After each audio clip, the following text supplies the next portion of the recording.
Hey, welcome back everyone. I'm Steven from Steve's Propagation Corner, and today I'm going to be trying to rescue this Crassula ovata, also known as ET's Fingers Jade Plant. Interesting name. I got this succulent a few months ago, and it wasn't until recently that I started noticing all of the common warning signs for mealybugs. Started noticing that white powdery residue on the leaves, and I've seen them move around, especially when you lift under the leaves. You can see a bunch of them.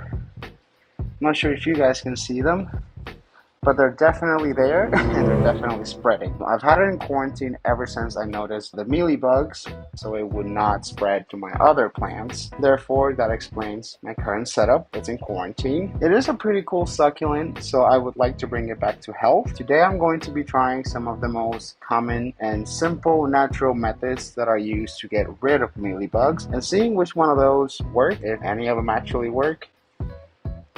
But before we get started, what exactly are mealybugs? What are they?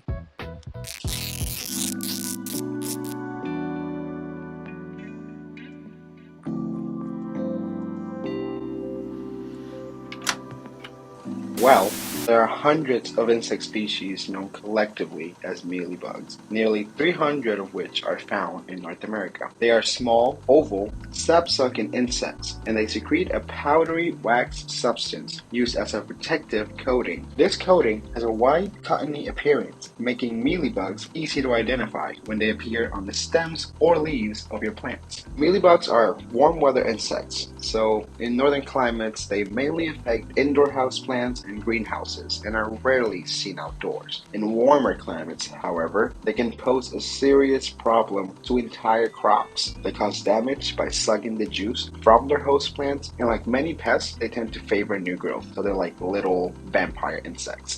Over time, their damage causes the leaves to yellow and eventually drop from their plant. They can also cause fruits, vegetables, and flower buds to prematurely drop off. Yikes. Mealybugs can infest a number of indoor houseplants, particularly tropical species. They are attracted to plants with high nitrogen levels and soft growth. They may appear if you overwater and overfertilize your plants.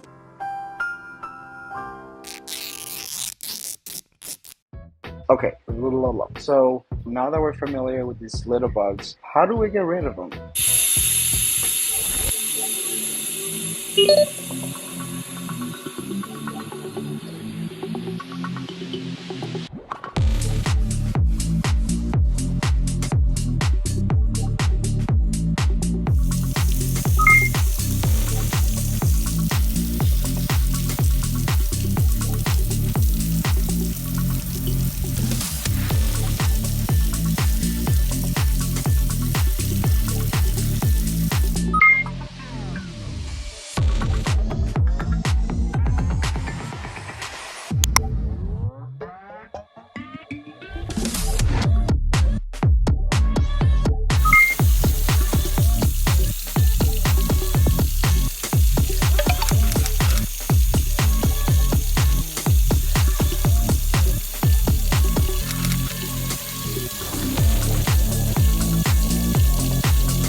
Alright, so after that nice hard pressure wash, look at that. I can barely, I don't see any more of the white webbing or that powdery residue. I don't really see any of that. I can't find any more mealybugs either after that nice shower. So maybe that's all it really needed.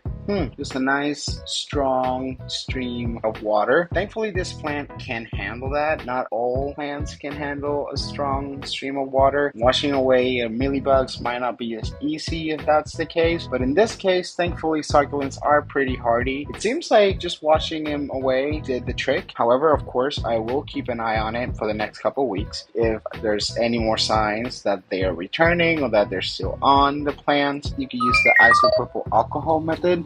I will be also adding it to the video so you guys have it as an additional suggestion. I had it all set up already here, cotton swabs and everything. I was ready to go, but I guess this plant didn't really need it, just needed a nice shower.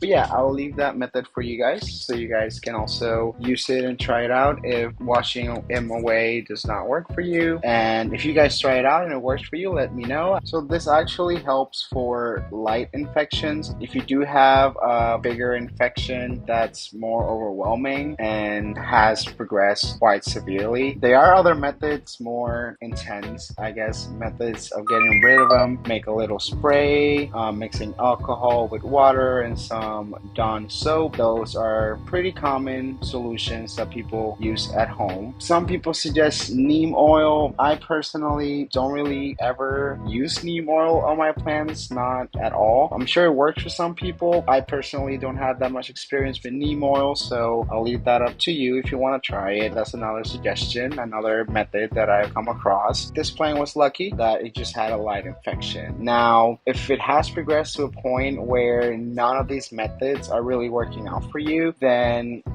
my best suggestion in that case would be to just dispose of the plant, and saves you the hassle and the struggle and all the stress that comes with having that plant around your other plants, and then it might spread, it might get to your favorite plants or your more established plants. Yeah, that's my suggestion for mealybugs. It seems to be looking a lot better already. That was simpler than I thought. A lot simpler. I thought it was going to be a lot harder than that. So awesome. That's great. I will keep a close eye on it for the next couple of weeks. I will keep it quarantined until I am completely 100% sure that all the mealybugs are gone. And if I do see them return, then I will try other methods and I'll get back to it. But in the meantime, it looks like this plant is rescued.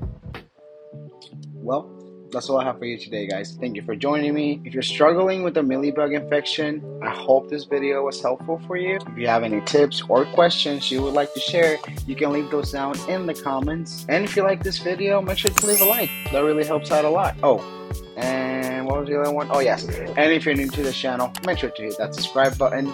You know what to do. See you in the next video.